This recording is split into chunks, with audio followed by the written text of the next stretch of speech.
فيديو جديد ومقارنة جديدة ما بين دايو لانوس وهيونداي فيرنا. دايو لانوس سيارتين متنافسين مع بعض في نفس الفئة، والعربيتين بيقدموا أداء اقتصادي هايل، منتشرين جدا في السوق، وإعادة بيعهم كويسة، ومن حيث الأعطال فالأعطال فيهم قليلة وقطع غيرهم متوفرة في السوق بشكل كبير.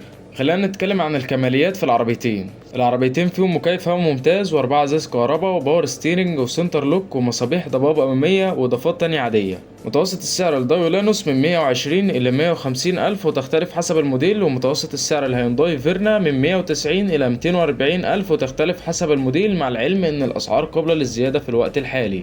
نيجي للمواتير وأرقام الأداء. بالنسبة للمحرك وأرقام الأداء فهيونداي فيرنا العربية متوفرة بموتور 4 سلندر 1600 سي سي تنفس طبيعي، بيطلع قوة 106 حصان وعزم 145 نيوتن، متوصل بفتيس مانوال 5 سرعات أو أوتوماتيك 6 سرعات، والعربية بدافع أمام العجلات. أرقام الأداء الرسمية للعربية من 0 ل 100 في 10.5 ثانية، والسرعة القصوى 170 كيلومتر في الساعة، ومتوسط استهلاك البنزين في العربية 8 لتر لكل 100 كيلومتر. أداء الموتور في هيونداي فيرنا فالعربية ممتازة، الطلعة بتاعتها جيدة جدا، خاصة انه بيقدر يسحب العربية بشكل ممتاز لان الموتور قوي على جسم العربية اللي هو وزنه خفيف اصلا، والعربية اداءها ممتاز على سرعات عالية، خاصة لو محمل فيها 4 اشخاص هتاخد منها ثبات واستقرار في المشي جيد جدا. بالنسبة للمحرك وارقام الاداء في دايو لانوس العربية متوفرة بموتور 4 سلندر 1500 سي سي تنفس طبيعي، بيطلع قوة 86 حصان وعزم 133 نيوتن متر، متوصل بفتيس مانوال 5 سرعات. ارقام الاداء للعربية من 0 ل 100 في 12.5 ثانية، والسرعة القصوى 172 كيلومتر في الساعة، ومتوسط استهلاك البنزين في العربية 8 لتر لكل 100 كيلومتر.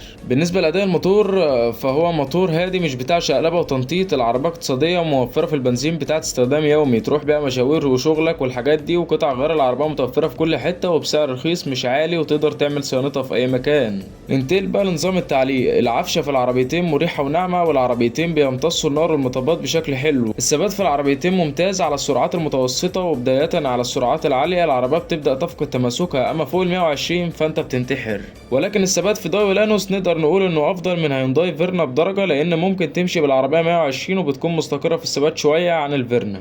بالنسبة للأمان في هيونداي فيرنا فالحمد لله الشركة تكرمت وحطت حزام أمان في العربية، بس العربية خالية من أنظمة الأمان تماما، ولكن في الجيل الجديد الظاهر أخيرا العربية جاية بأنظمة أمان هايلة. وكنا عملنا فيديو عن هيونداي فيرنا 2023، أسيب لكم لينك الفيديو في الوصف أو هيظهر لك في أعلى الفيديو لو بتتفرج على يوتيوب.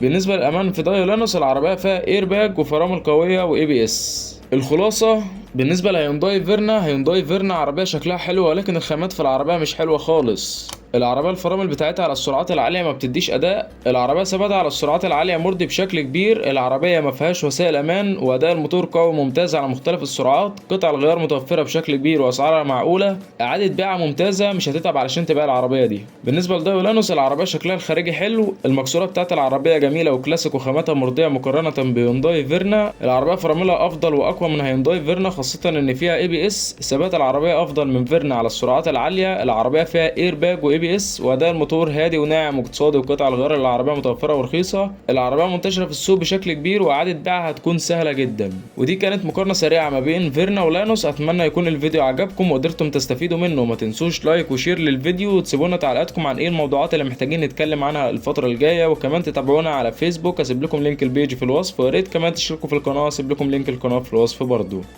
مع السلامة.